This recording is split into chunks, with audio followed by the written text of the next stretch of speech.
Innal hamdalillah nahmaduhu wa nasta'inuhu wa nastaghfiruh wa na'udzu billahi min shururi anfusina wa min sayyiati a'malina. Man yahdihillahu fala mudilla lah wa man yudlil fala hadiyalah. Ashhadu an la ilaha illallah wahdahu la syarika lah wa ashhadu anna Muhammadan abduhu wa rasuluh la nabiyya wa la rasula ba'dah. Allahumma salli wa sallim ala hadha an-nabiyyil karim Muhammad ibn Abdullah wa ala alihi wa ashabihi wa man tabi'ahu bi ihsanin ila yaumiddin. Amma ba'd.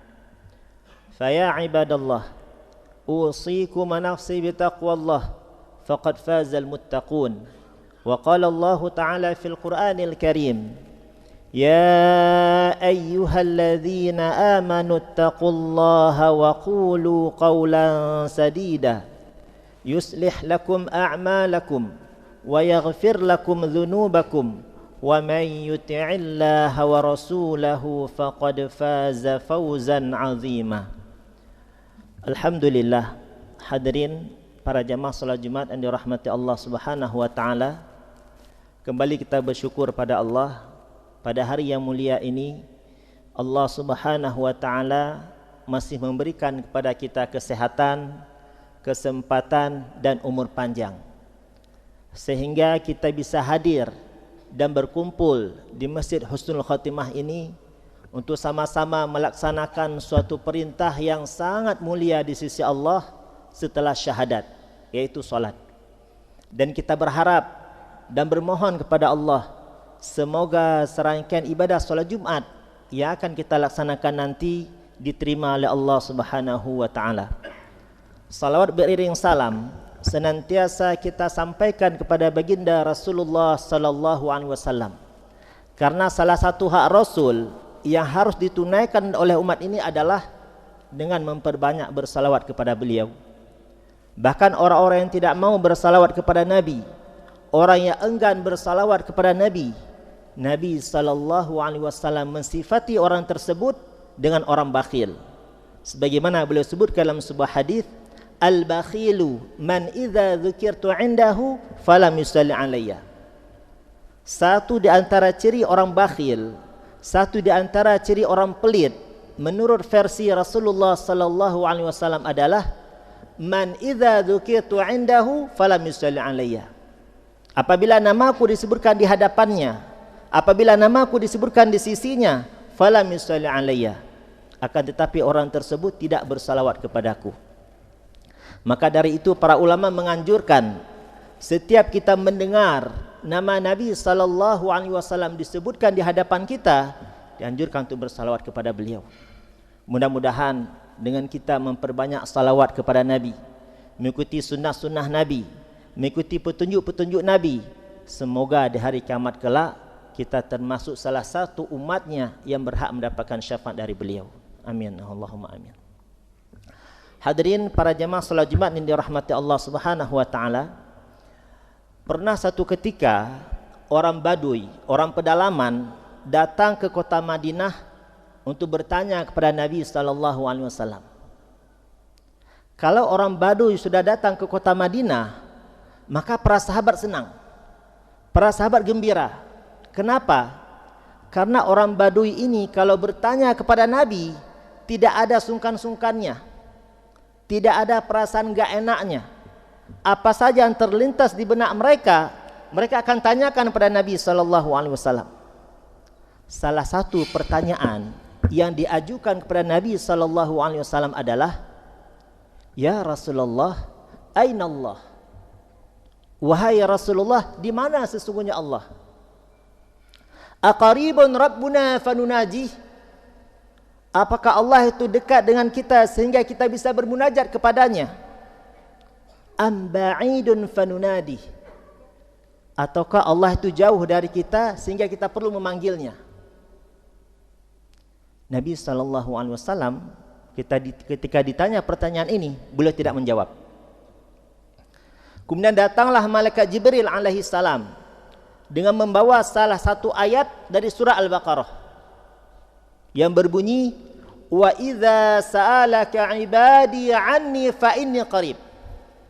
Wahai Muhammad, apabila ada hambaku yang datang kepada engkau bertanya tentang diriku, fa inni qarib, sampaikan kepada mereka, aku dekat dengan mereka. Ujibu da'watad da'i idza da'an, aku akan mengabulkan permintaan orang-orang meminta. Aku akan mengabulkan doa-doa orang yang berdoa dengan syarat falyastajibu li, hendaklah mereka memenuhi panggilanku, wal yu'minu bi, dan beriman kepadaku, la'allahum yarshudun, semoga mereka mendapatkan petunjuk. Ayat ini langsung datang dari Allah Subhanahu wa taala atas pertanyaan orang Badui tadi, sebagai jawaban dari pertanyaan orang Badui tadi. Imam Ibnu Katsir, salah seorang ulama besar di kalangan mazhab Syafi'i, beliau termasuk salah satu ulama yang sangat produktif dalam menulis. Salah satu karya beliau di bidang tafsir yang sangat terkenal di kalangan para penuntut ilmu adalah Tafsir Qur'anil Azim, atau lebih dikenal dengan tafsir Imam Ibnu Katsir. Ketika Imam Ibnu Katsir mentafsirkan ayat yang khatib bacakan tadi, beliau menampilkan beberapa hadis dari Nabi sallallahu alaihi wasallam. Di antaranya, ma min muslim yad'u Allah bida'watin laisa fihi ithmun wala qati'atur rahim illa a'tahu Allah biha ihda thalathi khisal. Tidaklah seorang hamba yang berdoa kepada Allah dengan satu doa yang mana dalam doa tersebut tidak mengandung dosa dan pemutusan silaturahim, illa a'tahu Allah biha ihda thalathi khisal, maka pasti Allah akan berikan kepada orang tersebut satu dari tiga opsi. Satu dari tiga pilihan pasti akan Allah berikan kepada orang tersebut. Opsi yang pertama yang ditawarkan oleh Allah Subhanahu wa taala adalah wa imma ayyu'ajjila lahu da'watahu. Ini opsi yang pertama, yaitu Allah akan kabulkan doanya cash di dunia ini. Allah akan kabulkan permintaannya cash di dunia ini. Dan opsi ini pernah berkali-kali Allah berikan kepada baginda Rasulullah sallallahu alaihi wasallam. Satu di antaranya ketika peristiwa perang Badar.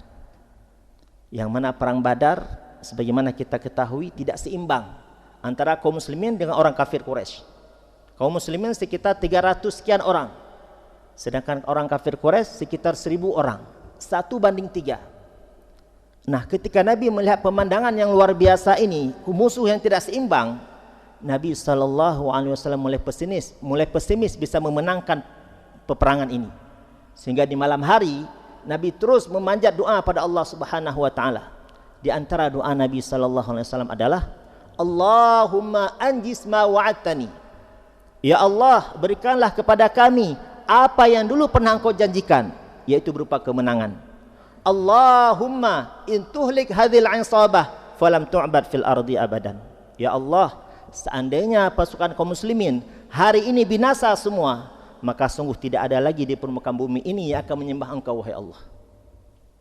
Doa Nabi ini langsung dikabulkan oleh Allah Subhanahu wa taala. Allah menurunkan pasukan dari kalangan malaikat sebanyak jumlah pasukan musuh, 1000 malaikat. Dan peristiwa ini diabadikan oleh Allah Subhanahu wa taala di dalam surah Al-Anfal.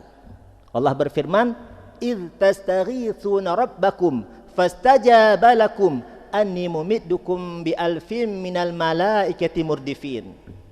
Ingatlah ketika engkau berdoa kepada Tuhanmu, kemudian Allah mengabulkan doamu dengan menurunkan pasukan dari kalangan malaikat 1000 pasukan. Makanya ahli sejarah mengatakan satu-satunya perperangan yang dihadiri Nabi, satu-satunya perperangan yang dihadiri oleh malaikat dan malaikat ikut berperang hanya perang Badar. Sedangkan perang Uhud malaikat hadir tapi hanya sekedar untuk melindungi Nabi SAW. Ini opsi yang pertama yang pernah berkali-kali diberikan pada Nabi SAW. Nah, kadang-kadang ketika kita sudah berdoa kepada Allah, doa kita tidak kunjung dikabulkan.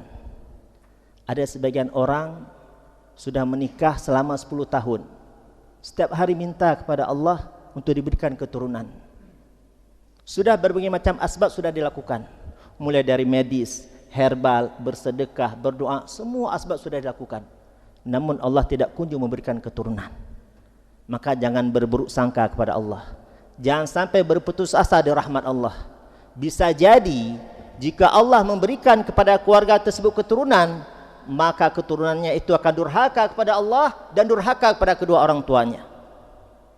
Justru salah satu bentuk kasih sayang Allah kepada hambanya, Allah tidak berikan dia keturunan.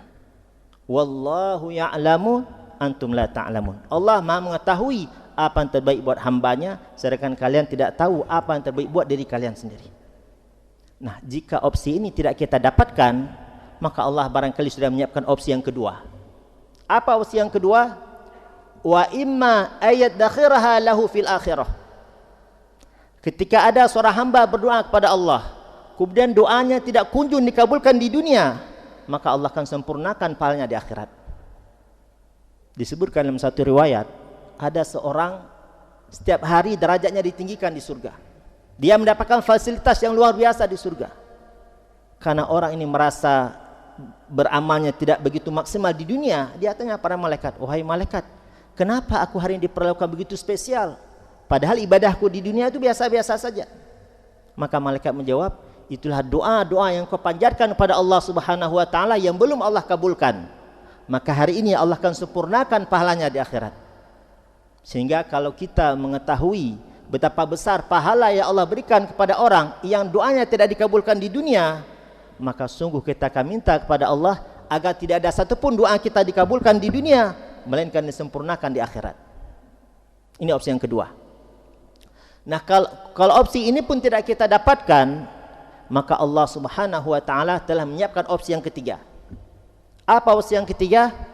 Wa imma ayyasrifa minasu'i mithliha. Allah jadikan doa kita ini untuk menghalangi kita dari bencana dan malapetaka. Pada tahun 2004 terjadi tsunami besar di Aceh. Banyak sekali orang yang terjebak dalam gelombang tsunami. Banyak sekali orang yang terjebak dalam gelombang tsunami. Namun juga banyak dari mereka selamat. Padahal sudah terjebak dalam gelombang tsunami, tapi sebagian dari mereka selamat. Maka pertanyaannya, apa yang menyebabkan mereka selamat? Karena kalau kita lihat dokumentasinya, mustahil bisa selamat. Begitu derasnya air ketika tsunami. Namun apa yang menyebabkan mereka selamat? Bisa jadi asbab doa yang mereka panjatkan selesai solat tahajud. Bisa jadi asbab doa yang mereka panjatkan selesai solat duha. Bisa jadi asbab doa yang mereka panjatkan kepada Allah setiap selesai solat. Maka Allah jadikan doa-doa tersebut untuk menghalangi mereka dari bencana dan malapetaka. Maka jangan pernah berburuk sangka kepada Allah ketika ada doa kita belum dikabulkan oleh Allah Subhanahu wa taala. Kadang-kadang Allah itu menunda pemberian kita. Orang itu kalau punya hajat, punya keperluan, dia doakan serius kepada Allah, akan bangun di malam hari, akan menangis-nangis kepada Allah agar dikabulkan doanya. Kadang-kadang Allah menunda memberikan hamba tersebut apa yang dia inginkan karena Allah menikmati tangisannya di malam hari. Cuma karena kita kadang terlalu tergesa-gesa, bahkan sampai berburuk sangka kepada Allah. Allah tidak adil, ini itu dan sebagainya. Maka dalam hadis qudsi Allah mengatakan, "Ana fi dhanni 'abdi bi." Aku tergantung prasangka hambaku terhadap diriku. Jika mereka berbaik sangka kepadaku, maka aku akan berbaik kepada mereka. Dan manakala mereka berburuk sangka kepadaku, maka aku pun akan berlaku demikian untuk mereka. Maka jangan pernah berburuk sangka kepada Allah Subhanahu wa taala. Jadi jika ada doa kita yang tidak kunjung dikabulkan oleh Allah Subhanahu wa taala, maka ingatlah hadis ini. Bahwasanya Nabi mengabarkan ada 3 opsi yang Allah berikan kepada hambanya ini. Hadirin para jemaah yang dirahmati Allah Subhanahu wa taala. Imam Ibnu Hajar Al-Asqalani menyebutkan dalam kitab Fathul Bari, ada 2 waktu mustajab yang Allah sediakan di hari Jumat, tidak Allah sediakan di hari-hari yang lain. Ada 2 waktu yang mustajab untuk berdoa yang Allah sediakan di hari Jumat, tidak di hari-hari yang lain. Yang pertama, kata Imam Ibnu Hajar, ketika khatib duduk di antara 2 khutbah sebentar lagi. Meskipun durasinya singkat, tapi itu merupakan waktu mustajab untuk berdoa. Kemudian yang kedua, selesai sholat asar menjelang maghrib di hari Jumat. Inilah dua waktu yang mustajab yang Allah sediakan di hari Jumat, tidak Allah sediakan di hari-hari yang lain. Barakallahu li wa lakum fil Qur'anil azim wa nafa'ani wa iyyakum bima fihi minal ayati wa dzikril hakim. Aqulu ma sami'tum wa astaghfirullaha li wa lakum wa lisairil muslimin wal muslimat wal mu'minin wal mu'minat fastaghfiruh innahu huwal ghafurur rahim.